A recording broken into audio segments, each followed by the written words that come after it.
My husband and I recently went on a 3-week vacation to Bali with our 1-year-old son. We've never flown before with our baby until the trip, so that was quite a challenge. We've been on 6 different flights in total, and we had an amazing flight experience, which we were surprised by ourselves. So I would like to give you some tips that helped us make our journey very smooth and hopefully will help you too.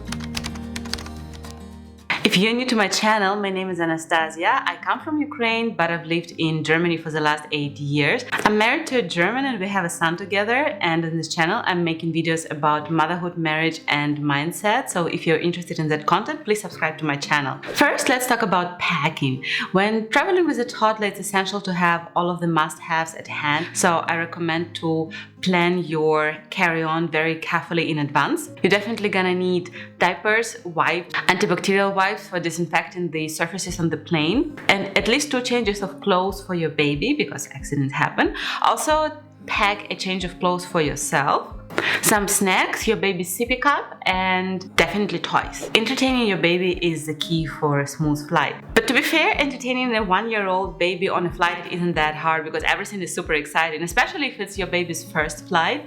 However, I still recommend that you take some new toys with your baby, and they shouldn't be big, they shouldn't be taking too much space. Toys that had the most success with my baby were a set of keys that also made some beeping and some car noises, squishy bathroom toys that Frederick could just stick on surfaces to the plane screen. As for the books, I recommend to take tiny ones because that way you can have many different options and they still wouldn't take too much space. If your baby likes cartoons, then I would also recommend to download your baby's favorite cartoons or songs on your mobile or tablet. At the time of the trip, Frederick wasn't actually into cartoons, he didn't like any, so that was completely useless for us to even take with us. Although I did have a bunch of Cocomelon on my phone downloaded just for the emergencies, which we only needed later during the terrible car drives on Bali, which I talk more about in my vlog about our trip there. So if you haven't watched it yet, I'm gonna link it in the video. And maybe look into getting some child-size headphones.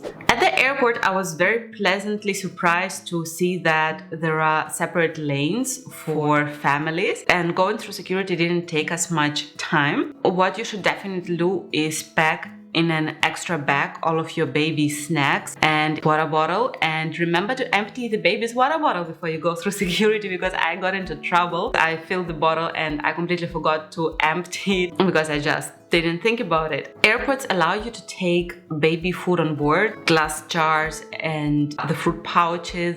Those are not a problem. You can just take a few with you. Just get your baby's favorite flavors and have them at hand.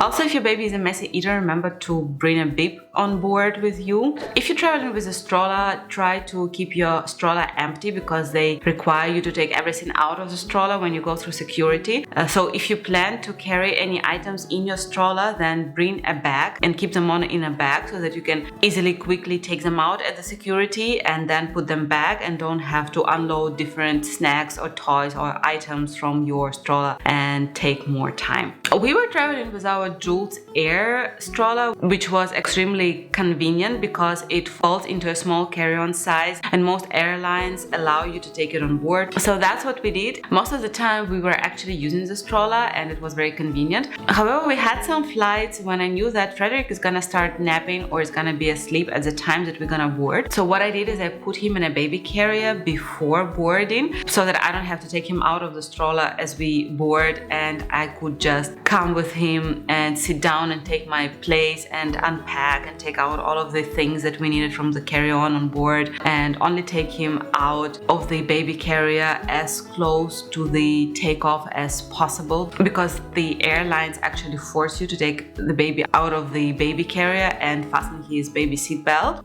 Also, make sure to check whether your airline has priority boarding for families. It is very convenient to go first. We were traveling business class, so we had plenty space for the baby. However, if we were traveling economy, I would definitely try to book extra leg space seats so that there is a little bit more room for the baby to sit down and play a little bit with toys. We had a short distance flight in business where you just get an extra middle seat for free instead of, the actual business class. And that extra middle seat also was great opportunity for us to give Frederick some extra space for playing. But yeah, if you don't have that, definitely recommend to take the extra leg room. And I also would recommend that you take the aisle seat and not the window seat, because that way you can get up much easier with the baby, because looking out of the window isn't gonna be very entertaining for the child, because for most of the flight nothing is happening, it's just clouds, and clouds aren't that fascinating for a baby. So walking on the plane and being able to go to the restroom is a much more valuable option with a baby than the window seat.